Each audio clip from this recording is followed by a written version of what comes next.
레위기 24장 1절에서 23절까지 교독합니다. 레위기 24장 1절에서 23절입니다.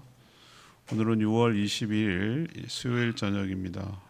6월 21일자 본문 레위기 24장 1절에서 23절까지 말씀 교독하겠습니다. 여호와께서 모세에게 말씀하여 이르시되 이스라엘 자손에게 명령하여 불을 켜기 위하여 감람을 찌어낸 순결한 기름을 내게로 가져오게 하여 계속해서 등잔불을 켜 둘치며 아론은 회막안 증거궤 휘장 앞에서 이어 저녁부터 아침까지 여호와 앞에 항상 등잔불을 정리할지니 이는 너희 대대로 지킬 영원한 규례라. 그는 여호와 앞에서 순결한 등잔대 위에 등잔들을 항상 정리할지니라. 너는 고운 가루를 가져다가 떡을 12개를 굽되 각 덩이를 10분의 2 에바로 하여 여호와 앞 순결한 상 위에 두 줄로 한 줄에 6씩 진설하고 너는 또 정결한 유향을 그 각 줄 위에 두어 기념물로 여호와께 화제를 삼을 것이며 안식일마다 이 떡을 여호와 앞에 항상 진설할지니 이는 이스라엘 자손을 위한 것이요 영원한 언약이니라. 이 떡은 아론과 그의 자손에게 돌리고 그들은 그것을 거룩한 곳에서 먹을지니 이는 여호와의 화제 중 그에게 돌리는 것으로서 지극히 거룩함이니라. 이는 영원한 규례니라. 이스라엘 자손 중에 그의 어머니가 이스라엘 여인이요 그의 아버지는 애굽 사람인 어떤 사람이 나가서 한 이스라엘 사람과 진영 중에서 싸우다가 그 이스라엘 여인의 아들이 여호와의 이름을 모독하며 저주함으로 우리가 끌고 모세에게로 가니라. 그의 어머니의 이름은 슬로미시요 단지파 디브리의 딸이었더라. 그들이 그를 가두고 여호와의 명령을 기다리더니 여호와께서 모세에게 말씀하여 이르시되 그 저주한 사람을 진영 밖으로 끌어내어 그것을 들은 모든 사람이 그들의 손을 그의 머리에 얹게 하고 온 회중이 돌로 그를 칠지니라. 너는 이스라엘 자손에게 말하여 이르라. 누구든지 그의 하나님을 저주하면 죄를 담당할 것이요 여호와 이름을 모독하면 그를 반드시 죽일지니 온 회중이 돌로 그를 칠 것이니라. 거림이든지 본토인이든지 여호와 이름을 모독하면 그를 죽일지니라. 사람을 쳐 죽인 자는 반드시 죽일 것이요 짐승을 쳐 죽인 자는 짐승을 갚을 것이며 사람이 만일 그의 이웃에게 상해를 입혔으면 그가 행한 대로 그에게 행할 것이니 상처에는 상처로 눈에는 눈으로 이에는 이로 갚을지라. 남에게 상해를 입힌 그대로 그에게 그렇게 할 것이며 짐승을 죽인 자는 그것을 물어줄 것이요 사람을 죽인 자는 죽일지니 거류민에게든지 본토인에게든지 그 법을 동일하게 할 것은 나는 너희 하나님 여호와임이니라. 모세가 이스라엘 자손에게 말하니 그 저주한 자를 진영 밖으로 끌어내어 돌로 쳤더라. 이스라엘 자손이 여호와께서 모세에게 명령하신 대로 행하였더라. 아멘.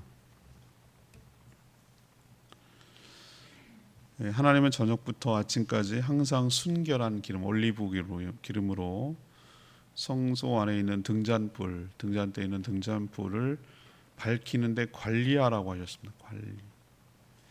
또 12개의 떡을 두 줄로 6개씩 떡상에 진설 올려놓는 것을 진설이라고 합니다. 또 에피소드가 오늘 하나 소개되는데요. 다투다가 하나님을 모독한 사람을 어떻게 처분할 것인가를 하나님께 물었어요. 그러자 하나님 뭐라 그랬습니까? 그에게 안수하고 회중들이 돌로 쳐서 죽이라고 하셨어요. 또 상해를 가한 만큼 그대로 갚으라고 하셨어요. 짐승을 죽였으면 그 값을 치르고 사람을 죽였으면 죽여야 한다라는 법령, 이것을 오늘 말씀하고 있습니다. 오늘 질문은 이겁니다. 하나님의 백성이 지켜야 할 규례는 무엇입니까? 하나님의 백성, 우리 성도겠죠. 이스라엘 백성들이고요. 그들이 지켜야 할 규례는 무엇인가? 이것이 이제 오늘 질문인데요. 첫 번째 1절에서 9절까지 말씀입니다. 하나님께 최상의 것을 바쳐야 한다. 하나님에게 최상의 것을 바쳐야 된다. 이것을 우리에게 보여주고 있어요. 제사장이 해야 할 일은 제사를 집례하는 일만 있는 건 아니에요. 그게 주겠지만 그것만 있는 건 아니거든요. 성소를 전체적으로 정결하게, 하나님 보시기에 정결하게 유지하고 관리하는 것도 바로 제사장이 해야 할 중요한 임무였습니다. 그 중에 하나가 오늘 언급하시는 것이 매일 저녁에서 해가 지면, 그때는 전등이라는 게 없었기 때문에 전부 다 불을 직접 켜야 되는 거거든요. 저도 생생하게 기억이 나요. 어렸을 때인데요. 할머니 집에 가면 전기가 들어온 게 아니었어요. 전기가 들어오지 않고 정말 요즘은 무슨 사극에서나 볼 수 있는 호롱불이 있었어요. 그러니까 진짜 옛날 사람 같아요. 제가 호롱불이 있었어요. 호롱불 등잔이 있고요. 호롱불이 있었어요. 거기다 자꾸 하고 그러면은 꼭 콧구멍이 새까매져요. 그 기억도 나요. 전기 들어오고 나서 천지개벽하는 줄 알았어요. 세상에.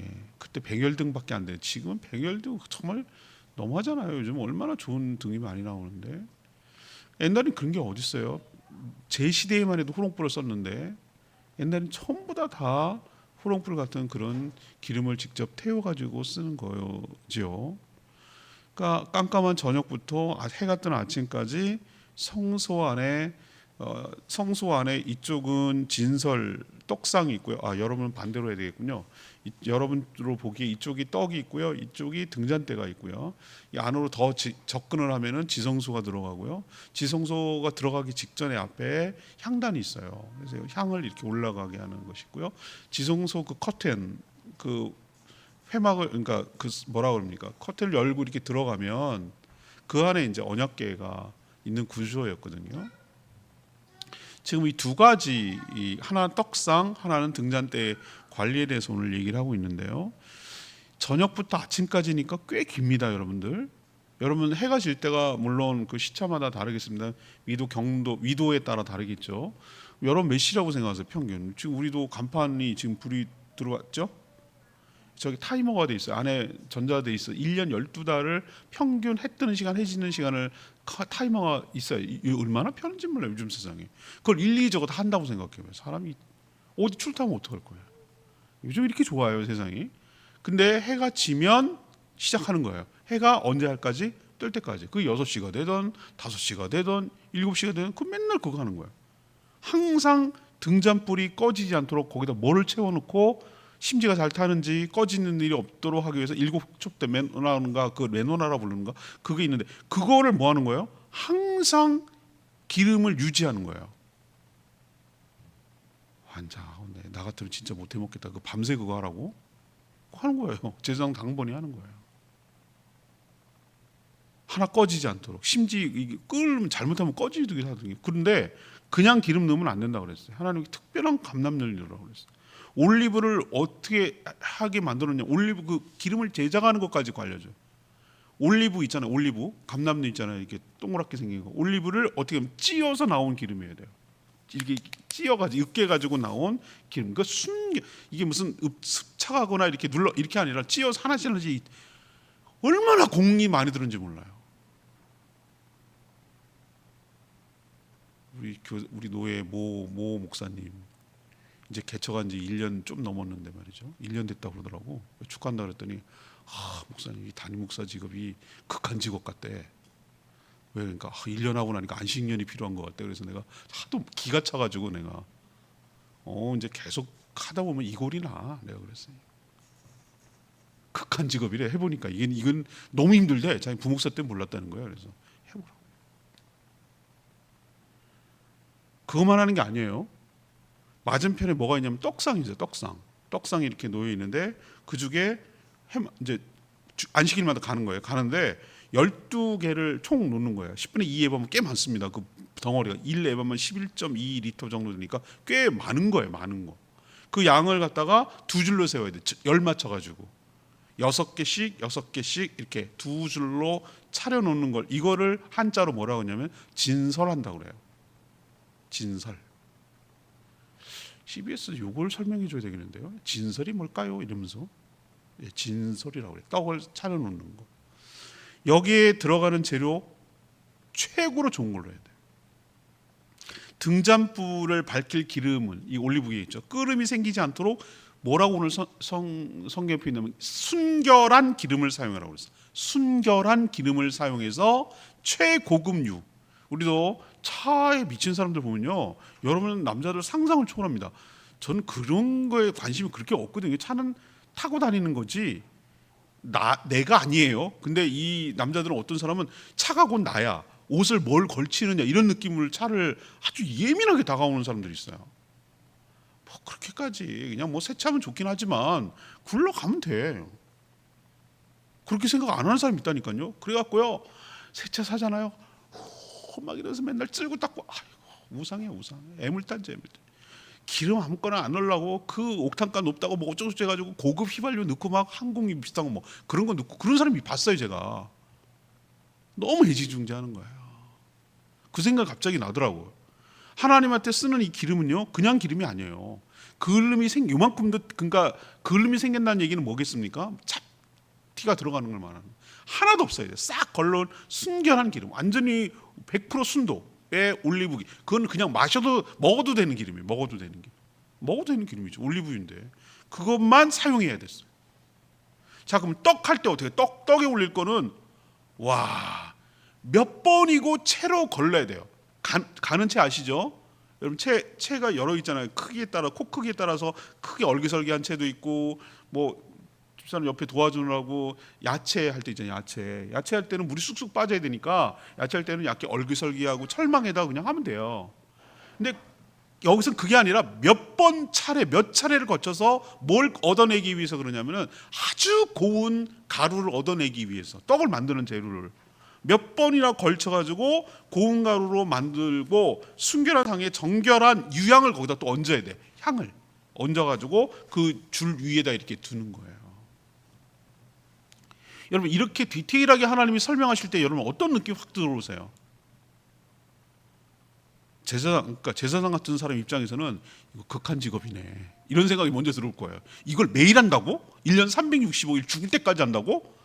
와, 이거 정말 보통 일이 아니구나. 불 꺼질까 봐 수시로 들락날락 해야 돼. 불은 잘 타고 있나? 꺼지지 않았나? 뭐 이런 거 살펴야 돼. 아니면 보충을 계속 해야 돼. 떡도 그거 계속 일주일 동안 변질 안 됐나? 그걸 또 만들어가지고 거기다 하고 또 빼고 이렇게 해야 되는 거예요. 저는 그렇게 바라보지 말고, 하나님께 드려야 되는 것, 하나님은 직접 뭐 그 향을 맡는 것도 아니고, 떡을 갖다 낼름낼름 하나씩 일주일에 뭐 2개씩 드시는 것도 아니고, 그런 거 아니잖아요.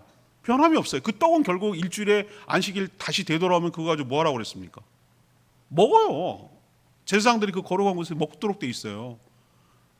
우리 인간의 눈으로 보면 어떻습니까? 이게 하나님 먹는 게 아니라 결국 제사장이 먹네 뭐 이렇게 하지만, 꼭 느낌은 어떻습니까? 하나님이 살아계시고 하나님이 드시는 것처럼, 하나님의 성소를 밝혀야 되고 하나님이 드실 요리를 하는 것처럼 정성 이런 정성이 들어간 게 아니잖아요. 하나님께 드릴 때 우리 역시 마음이 중요한데요, 최상의 것을, 가장 좋은 것을, 정성을 다해서 하나님께 드리고 바쳐야 될 줄로 믿습니다. 제가 그래서 얘기 드렸잖아요. 우리 어머니가 옛날에 그랬던 것 같아요. 지금 보니까 옛날에 돈을 험하게 썼잖아요. 그렇지 뭐, 지갑 입게서 막 시장에서 막 이렇게 해갖고 꾸깃꾸깃 이렇게 해갖고 이렇게 막 주고 그러니까 얼마나, 주일학교 애들이고 그러더라고. 걔네들 교육을 좀 시켰으면 좋겠어요. 보면 얘네들 꼭 꾸겨서 넣어. 그걸 좀 이렇게 훈련을 시켜야 되는데, 그걸 좀 이렇게 정성껏 다해서 이렇게 넣으라고 연습을 시켜야 되는데, 그거 없단 말이에요. 개념이 없어. 다리미로 다렸다니까요. 다리미로 다리면 1,000원이 10,000원 됩니까? 똑같잖아요, 가치는. 그런데 왜 그런 일을 하냐고요. 뭘 의미하는 거죠? 신권을 바꿀 수는 없으니 신권처럼 가장 좋은 상태로 하나님께 드리고 싶은 그 마음이 있는 거예요. 마음이. 하나님은 어둠을 밝히는 빛이라는 것을, 그 빛을 관리 유지하는 걸 통해서 보여주고 있고요. 또 동시에 생명의 양식이 된다라는 것을 이 두 가지를 통해서 보여주는 거예요. 이것은 다 메타포, 은유가 있어요. 복선을 깔고 있어요. 하나님은 빛이시라, 하나님은 생명의 떡이시라. 두 가지를 상징적으로 보여주고 있는 것이, 이것이 예수 그리스도를 통해서 실현되는 거예요. 내가 곧 세상의 빛이라고 하시잖아요.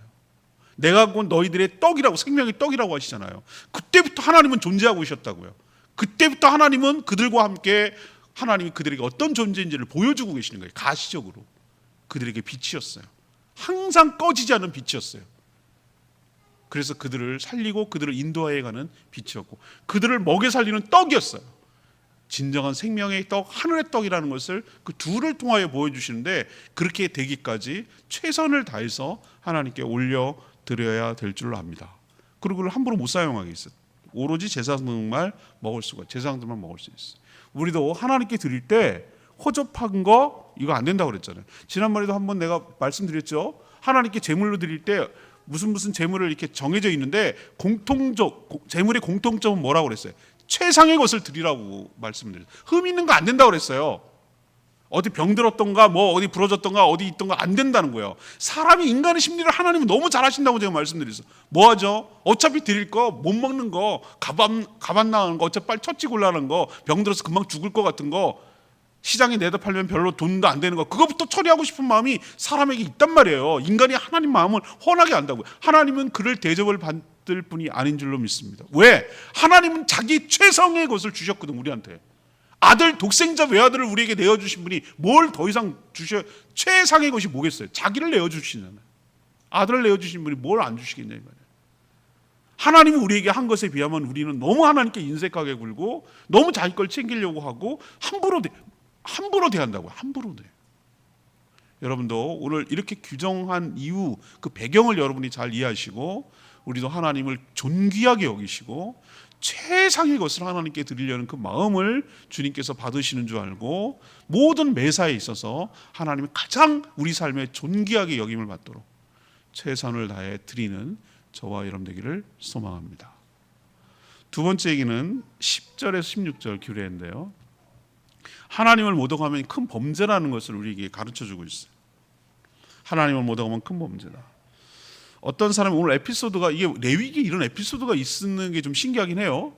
이거는 뭐 출애굽기나 뭐 민수기나 이런 파트에 들어갈 것 같은데, 갑자기 여기가 왜 이게 들어가는지 좀 당황스러울 정도의 에피소드가 하나 쑥 들어와요. 어떤 사람이 다른 사람과 다투다가 여호와의 이름을 모독하며 저주하는 일이 벌어졌어요. 추측컨대 10절에 보면 감이 와요. 엄마가 이스라엘 사람, 아빠가 애굽 사람이에요.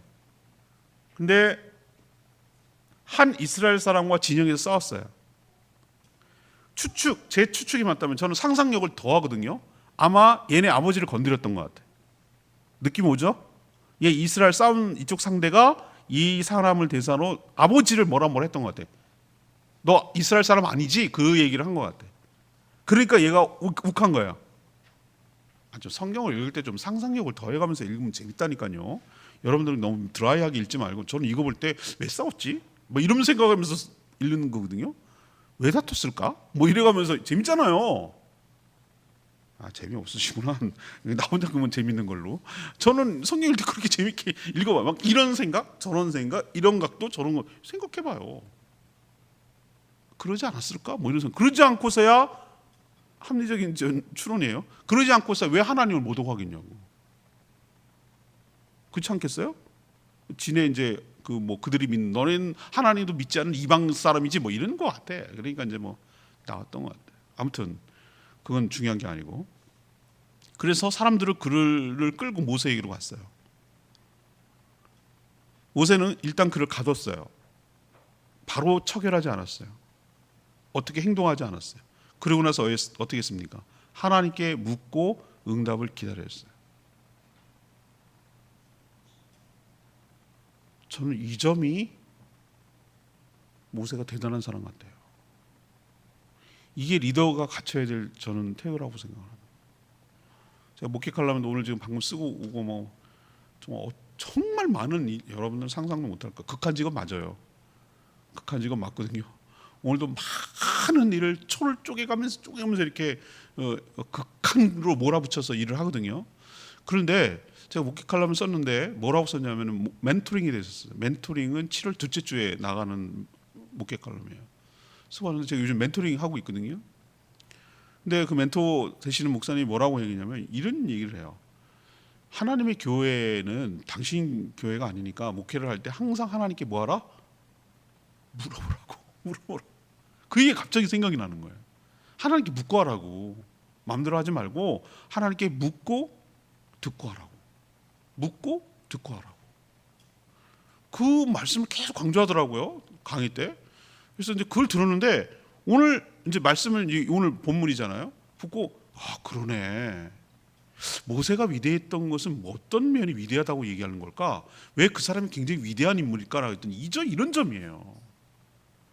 자기 마음대로 하지 않아요. 하나님께 묻고 해요. 근데 하나님은 모세에게 자신을 저주한 바로 그 사람을 어떻게 하냐면 진영 밖으로 끌어내라고 그랬어요. 그리고 진영 안에서 살인 사건이 일어나면 안 돼요. 여러분 항상 진영 거룩한 하나님이 계신 거룩한 곳이기 때문에. 자, 끌고 나와서 여호와를 저주하며 모독했던 소리를 들었던 자들 있잖아요. 그렇죠? 직접 들었던 자들은 그 모든 사람들은 그 하나님을 모독했던 그 사람 머리에 손을 얹어요. 손을 얹는 게 뭡니까? 전가예요, 전가. 그 잘못된 하나님을 모독한 그 들었던 걸 갖다가 그것을 다 어디로 보내는 거예요? 다시 이 사람한테 돌리는 거예요. 그 죄를 돌리는 거예요. 그러고 나서 온 회중, 누구도 예의 없이 온 회중은 돌을 들어서 그를 던져가지고 쳐서 죽였어요. 그렇게 하라고 했어요. 이것이 판례이자 선례가 됐어요. 여러분 보면은 미국 같은 법에는 수정법이 있고 거기에 따라서 어떻게 대법원에서 판례를 하느냐가 굉장히 중요한 법령이 되는 거예요. 판례법이라고 그래요. 판례. 어떻게 선례가 있느냐에 따라서 우리나라도 대체적으로 그렇게 해요. 앞에 대법원에서 어떻게 판례를 내느냐가 법이 된다고. 디테일한 부분에 있어서는. 법이 아주 세세하게 정하지 않았기 때문에 이 아주 어떻게 해석하느냐가 왔다 갔다 할 수 있을 때 판례법이 그 법이 되는 거예요. 자, 이게 이제 초창기 때 일어난 일이잖아요. 법이 처음으로 율법이 제정되고 이루어진 일이기 때문에 여호와를 갖다가 공개적인 장소에서 하나님을 입으로 말로 모욕한 자는 이런 식으로 척이라는 선결되는 먼저 정해버린 그런 하나의 판례법이 되어버렸어요. 그래서 하나님을 저주하면 반드시 그 죄를 담당하며 모독한 자는 반드시 죽이라고 했어요. 근데 여기서 중요한 단서를 달았어요. 이렇게 하는 자는 본토인, 다시 말해서 이스라엘 백성이든 거류민, 다시 말해서 왔다 갔다 한 외국인, 임시로 거주한 자, 이건 구별두지 말라, 차별하지 말라. 똑같이 외국인이든 본토인이든 이런 행위를 하는 것에 대해서는 반드시 예외 없이 그렇게 하라는 거예요. 이게 공의예요, 공의. 손을 얻는 안수는 죄의 전가를 말하고 회중이 돌로 치는 것은 일벌백계의 교훈을 주려는 의도도 있어요. 하지만 공동체 모두가 이 죄에 대해서 심각하게 받아들여야 한다. 하나님을 대신하여 이를 형벌을 가한다, 심판을 내린다라는 의미가 있기 때문에 교훈을 주려는 그런 의도인 것이죠. 자, 그러면 이걸 우리에게 어떻게 적용시킬까요? 우리는 하나님 모독합니까? 근데 영화에서 따라하면 안 됩니다. 지저스 그러면 예수님이 있잖아요. 그 욕이에요. 하나님을 함부로 이름을 성호를 하라는 것이. 하나님의 이름을 들먹이면서 어떤 맹세를 하는 거, 하나님을 모독하는 행위예요. 그리고 우리 삶으로 하나님을 모독하는 경우가 있어요. 우리가 믿는 사람으로서 우리가 다른 사람이 기대치가 있는데 그것을 부응하지 못함으로 인해서 하나님께 욕 들어가게 하는 경우가 있어요. 만약에 이런 식으로 하나님을 모독해서 돌로 쳤다면 우리는 정말 여러 번 죽을 수도 있겠다는 생각이 드는 거예요. 그러니 정말 조심해서 하나님의 이름이 먹칠하지 않도록, 제일 첫 번째 사람의 존재하는 하나님의 영광 돌리는 거예요. 근데 하나님의 영광의 반대가 욕먹이는 거예요. 우리도 애가 잘못하면 니네 부모님 욕먹인다고 얘기하잖아요. 그거예요. 우리가 잘못하면 누구 욕먹입니까?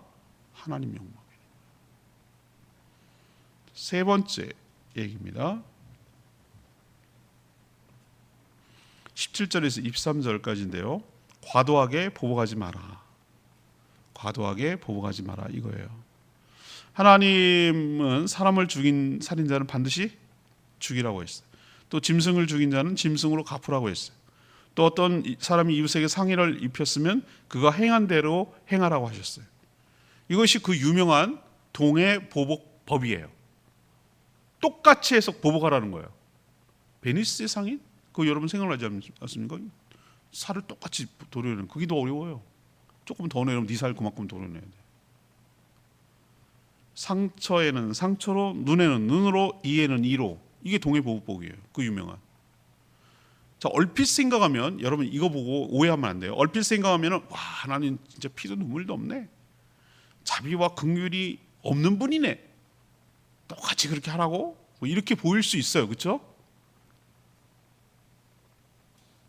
근데 여러분은 어떤 입장에서 늘 생각하냐면은 이 피해자 입장에서 아니면 가해자 입장에서 오늘 우리는 치우친다니까 자기 입장에 따라 이게 그죠? 이렇게 말하면 어떤 사람 너무하네 더 해야지 뭐 이런 사람 자기가 피해자냐 가해자냐에 따라서 완전히 달라 입장이. 그런데 저는 그렇게 보이지 않고 어떻게 보이냐면은 받은 그 이상으로 보복하지 말라는 뜻으로 해석이 돼요. 그리고 이 규례는 오늘도 뭐라고 또 얘기하냐면 본토인이든 거류민이든 차별 없이 똑같이 적용하라는 거예요.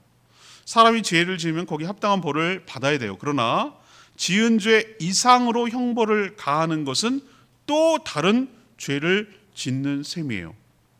이게 문명 국가에서 있을 수 없는 거예요. 여러분들 보세요. 우리가 누구 살인죄를 졌다고 그 가족들이 유가족들이 살해를 당한 유가족들이 보복하는 거 봤습니까?